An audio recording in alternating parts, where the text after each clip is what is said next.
ಶ್ರೀನಿವಾಸ್ ವಿಶ್ವವಿದ್ಯಾಲಯದ college of aviation ಸ್ಟಡೀಸ್ನ BBA ವಿಭಾಗದ ಏವಿಯೇಷನ್ ಮ್ಯಾನೇಜ್ಮೆಂಟ್, ಏವಿಯೇಷನ್ ಮತ್ತು logistic management, aviation travel and tourism ಮ್ಯಾನೇಜ್ಮೆಂಟ್ನ ವಿದ್ಯಾರ್ಥಿಗಳಿಗೆ ಅಂತಾರಾಷ್ಟ್ರೀಯ ಯೋಗ ದಿನಾಚರಣೆಯ ಪ್ರಯುಕ್ತ ಯೋಗ ಸ್ಪರ್ಧೆಯನ್ನು ಏರ್ಪಡಿಸಲಾಗಿತ್ತು.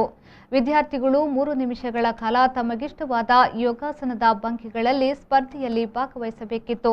ತೀರ್ಪುಗಾರರು ಈ ವಿಡಿಯೋಗಳನ್ನು ವೀಕ್ಷಿಸಿ ಆನ್ಲೈನ್ನಲ್ಲಿ ಫಲಿತಾಂಶವನ್ನು ನಿರ್ಧರಿಸಿದರು.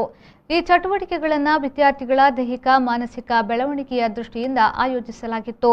ದ್ವಿತೀಯ ಬಿಬಿಎ ಏವಿಯೇಷನ್ ಮ್ಯಾನೇಜ್ಮೆಂಟ್ನ ವಿದ್ಯಾರ್ಥಿ ಮೊಹಮ್ಮದ್ ಸಿರಾಜುದ್ದೀನ್ ಮುನೈಸ್ ಪ್ರಥಮ ಸ್ಥಾನವನ್ನು ಗಳಿಸಿ ಮೊದಲ ವರ್ಷದ ಬಿಬಿಎ ಏವಿಯೇಷನ್ ಆ್ಯಂಡ್ ಲಾಜಿಸ್ಟಿಕ್ ಮ್ಯಾನೇಜ್ಮೆಂಟ್ನ ವಿದ್ಯಾರ್ಥಿ ಸಿಂಧೂರ ಪಿಎಸ್ ಎರಡನೇ ಸ್ಥಾನವನ್ನು ಗಳಿಸಿದರು.